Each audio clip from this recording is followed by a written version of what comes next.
Good morning बच्चों। हिंदी की पाठशाला में आपका स्वागत है। आज हम लोग पढ़ेंगे अंतिम पाठ 15 बारी बारी आते मौसम। इसके बाद यह इस सेमेस्टर का सभी पाठ सब हो जाएगा, यहीं पर समाप्त। आप लोग अब आने वाली परीक्षा की तैयारी कीजिएगा, ठीक है। तो आइए पहले हम लोग पाठ को पढ़ते हैं। पाठ 15 बारी बारी आते मौसम। बच्चों, यह पाठ एकांकी के रूप में लिखा गया है। एकांकी यानी नाटक के रूप में लिखा गया है, जिसमें देखिए यहाँ बच्चे और दीदी बातें कर रहे हैं। यहाँ देखिए फोटो, ये दीदी है और बच्चे। तो यहाँ उनका जो संवाद है, जिसे हम लोग डायलॉग कहते हैं, उस रूप में यह पाठ लिखा गया है। तो आइए पढ़ते हैं पाठ को। बच्चे: दीदी, आज बहुत गर्मी है, पंखा भी नहीं चल रहा। आज बाहर पेड़ के नीचे बैठकर बातें करते हैं। दीदी: हाँ, आज बिजली नहीं है, चलो बाहर चलते हैं। सभी बाहर वृक्ष की छाया में बैठते हैं। दीदी: बच्चों, बताओ आजकल कौन सा मौसम है? बच्चे: दीदी, आजकल गर्मी है, बार बार प्यास लगती है और पसीना भी बहुत आता है। दीदी: आओ आज हम इसी विषय पर बात करें। मौसम हमेशा बदलते रहते हैं। मई और जून में बहुत गर्मी पड़ती है, धूप बहुत तेज होती है, इसलिए नदी, नाले, कुएं और तालाबों में पानी कम हो जाता है। सूरज जल्दी निकलता है और देर में अस्त होता है। दिन लंबे और रातें छोटी होती है। अच्छा बताओ, गर्मी के दिन आपको क्यों अच्छे लगते हैं? बच्चे शरारत भरे स्वर में: गर्मी के दिनों में लंबी छुट्टियां होती हैं, इसलिए। दीदी: अब किसी ऐसे फल का नाम बताओ जो गर्मियों में मिलता है और सबको पसंद है। सब एक स्वर में: आम। दीदी: अच्छा बताओ, आम से क्या क्या बनता है? बच्चे: मैंगो शेक, मैंगो आइसक्रीम, माँ कच्चे आम का पन्ना भी बनाती है। दीदी: गर्मी के बाद बरसात का मौसम आता है। आकाश में बादल छा जाते हैं। सावन के बादलों को देखकर मोर नाचने लगते हैं।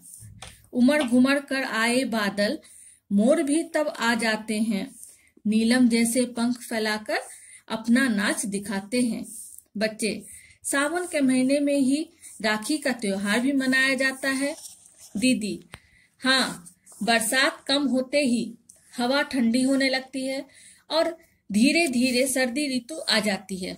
दिसंबर जनवरी तक तो बहुत ठंड पड़ने लगती है। सर्दी में हम लोग गर्म कपड़े पहनते हैं, रात को रजाई ओढ़कर सोते हैं। सबको धूप अच्छी लगती है, पर उन दिनों सूरज देर से निकलता है और जल्दी अस्त हो जाता है। बच्चे: फरवरी के अंत तक तो सर्दी कम हो जाती है। दीदी: ठीक कह रहे हो, सर्दी कम होने पर बसंत ऋतु आ जाती है। फसल पक जाती है। किसान अपनी पकी फसल देखकर फूले नहीं समाते। सर्दी गई, बसंत है आया, बात बदल गई धरती की काया। रंग रंग के फूल खिले हैं, वन बगिया सब महक रहे हैं। डाली डाली झूम रही है, पीली सरसों फूल रही है।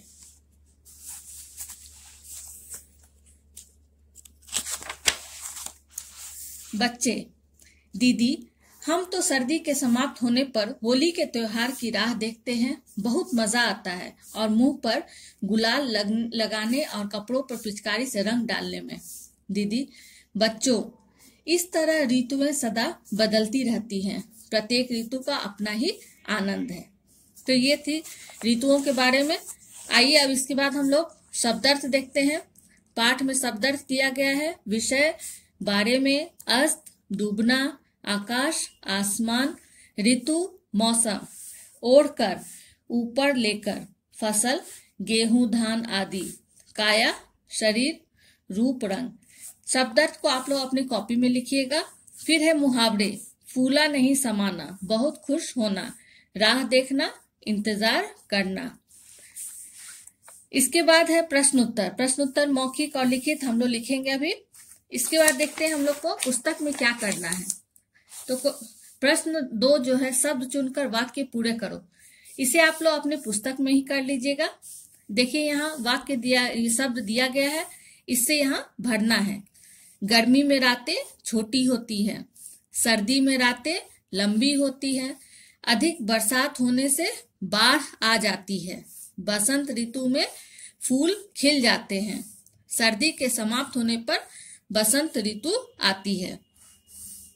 पाठ के आधार पर यहाँ कुछ दिया गया है, इसे हम लोग को मैच करना है।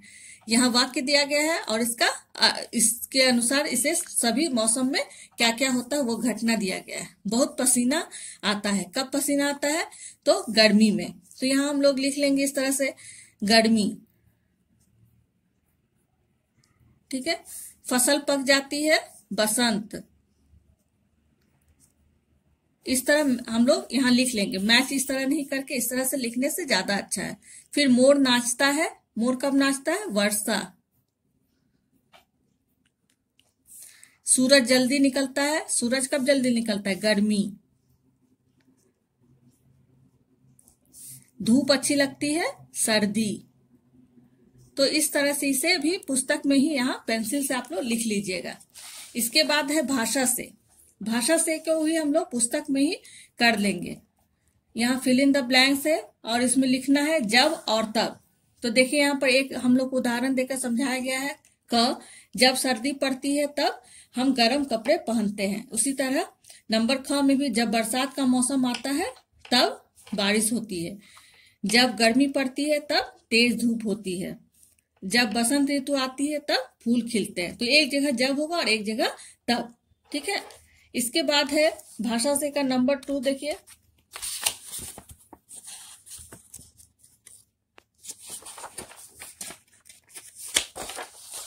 ये यहाँ है, कुछ शब्द दिया गया है जिसे यहाँ हम लोग को लिखना है। री से शब्द लिखना है और यहाँ डी की मात्रा वाले शब्द लिखना है जो यहीं पर लिखा हुआ है।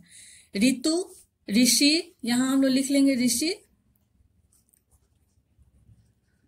फिर यहाँ लिखेंगे ऋचा, इसे भी पुस्तक में ही कीजिएगा। फिर यहाँ गृह लिखा हुआ है, इसके बाद री की मात्रा से शब्द है वृक्ष। इसके बाद एक शब्द है कृपा। तो ये हो गया री और फिर री की मात्रा से शब्द। इसके बाद है पंखा, पंख। इस तरह से हम लोग को यहाँ बिंदु हटा, ये जो है पंचम वर्ण जो है उसे हटाकर हमें अनुस्वार लगाना है हम लोगों को। जैसे बसंत, पंखा है, फिर यहाँ पंखा लिखना है। बसंत में भी न को हटाकर बसंत लिखना है। लंबी में म को हटाकर यहाँ चंद्रबिंदु डालकर फिर लंबी लिख देना है। फिर उसी तरह पंख, अंत, अंत को इस तरह लिखना है। कंबल में म को हटाकर यहाँ कंबल लिखना है। इन सब में पंचम वर्ण है जो आप लोग आगे की कक्षा में इसे पढ़ेंगे। फिर यहाँ पर देखिए नंबर 3 में है पाठ में आए इन चिन्हों, यानी ये पूर्ण विराम और क्वेश्चन मार्क जो प्रश्नवाचक चिन्ह, ऐसे दो वाक्य यहाँ पर लिखना है आप लोगों को। तो ये आप अपने से कीजिएगा, स्वयं कीजिएगा। वाक्य में से 2 लाइन खोजिएगा इसका, 2 लाइन इसका खोजकर लिखिएगा। ठीक है। इसके बाद है नंबर 4 में है विशेषण। हम लोग इससे पहले भी विशेषण पढ़े हैं। किसी भी शब्द की विशेषता बताने वाले शब्द को हम लोग विशेषण कहते हैं। संज्ञा की विशेषता, खास करके संज्ञा शब्द, संज्ञा की विशेषता, जैसे कोई भी वस्तु है वो संज्ञा ही है। तो यहाँ जैसे फूल, हवा, घास, ये सब क्या है? संज्ञा शब्द है। अब इनके बारे में जो भी कुछ कहा जाएगा, जो भी विशेषता बताया जाएगा उसे विशेषण कहते हैं। यानी बारे में, किसी के बारे में कोई भी शब्द जो कहा जाता है वो विशेषण कहलाता है। विशेषता बताने वाले इन शब्दों से हमें वाक्य बना के कॉपी में भी लिखना है। आप लोग अभी कॉपी में नहीं लिखिए, केवल यहाँ सही विशेषण लगाइएगा। तो यहाँ पर क्या है? रंग बिरंगे फूल, ठंडी हवा, हरी घास, पीली सरसों, काले बादल, साफ पानी। तो इस तरह से आप लोग यहाँ पर विशेषण लगाइएगा। फिर नंबर 5 में देखिए क्या है। नंबर 5 में हमें इस तरह से 2 शब्द जिसके बीच में हाइफेन रहता है, इन्हें हम लोग युग्म शब्द भी कहते हैं, जो 2 बार बोला जाता है। इस तरह के शब्द पाठ से हम लोग लेकर लिखेंगे यहाँ पर, जैसे बारी बारी, झूम झूम कर, और भी बहुत सारे शब्द होगा। तो हम लोग यहाँ पर 4 शब्द इस तरह का लिखना है, खोजना है और फिर यहाँ पर हम लोगों को लिखना होगा। ठीक है। तो इसे भी आप लोग अपने पुस्तक में ही कर लीजिएगा। ठीक है। आइए, तो बच्चों यह थी पाठ बारी बारी आते मौसम, जहाँ मौसम के बारे में बतलाया गया है। गर्मी, सर्दी, बसंत, इन सभी के बारे में और इन सब मौसम में हम लोग क्या क्या करते हैं। तो हर एक मौसम का अपना अपना एक खास महत्व है। ऐसा नहीं है कि ये मौसम अच्छा है तो ये मौसम बुरा है। अब आइए इस पाठ से आधारित हम लोग प्रश्न उत्तर करते हैं। प्रश्न उत्तर मौखिक में 3 प्रश्न हैं। पहला प्रश्न है, गर्मी के मौसम की 2 अच्छी बातें बताओ। तो गर्मी के मौसम में स्कूल की छुट्टियां होती हैं और ठंडी ठंडी चीजें खाने को मिलती हैं। फिर प्रश्न ख है, सर्दी से बचने के लिए आप क्या क्या करते हैं। तो सर्दी से बचने के लिए हम गर्म कपड़े पहनते हैं और धूप सेकते हैं। नंबर ग, बरसात बंद होने के बाद क्या करोगे। बरसात बंद होने के बाद कागज की नाव चलाएंगे और हरियाली का आनंद लेंगे। अब बच्चों आप ध्यान दिए होंगे, बरसात होने के बाद कैसा मौसम होता है, चारों तरफ पेड़ पौधे जो हैं वो धुल जाते हैं बारिश के पानी से और खूब बहुत ही हरे रंग में सभी दिखते हैं। इसलिए हरियाली, चारों तरफ हरियाली ही हरियाली छा जाता है बरसात के मौसम में। ठीक है, तो ये हो गया प्रश्न उत्तर मौखिक। इसके बाद हम लोग करेंगे प्रश्न उत्तर लिखित। तो आइए हम लोग यहाँ लाइन ड्रॉ कर लेते हैं। नेक्स्ट हम हेडिंग देंगे प्रश्न उत्तर लिखित का।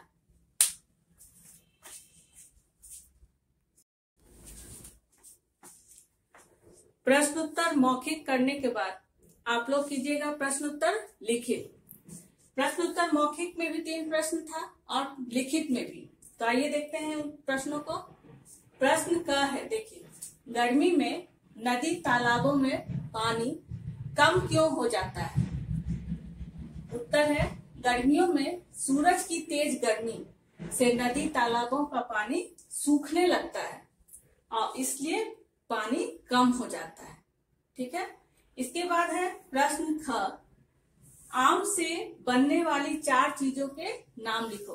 गर्मियों में क्या पाया जाता है, कौन सा फल पाया जाता है जो सबको पसंद है, वो है आम। तो आम से बनने वाली चीजों का नाम मुझे पता है, आप लोगों को पता ही होगा, फिर भी आप अपने मन से भी लिख सकते हैं, लेकिन जो मुझे अच्छा लगता है मैं यहाँ बोर्ड पर लिखी हूँ। देखिए आप लोग, आम का अचार जरूर आपकी मम्मी बनाती होंगी घर में, आम रस, आम पन्ना।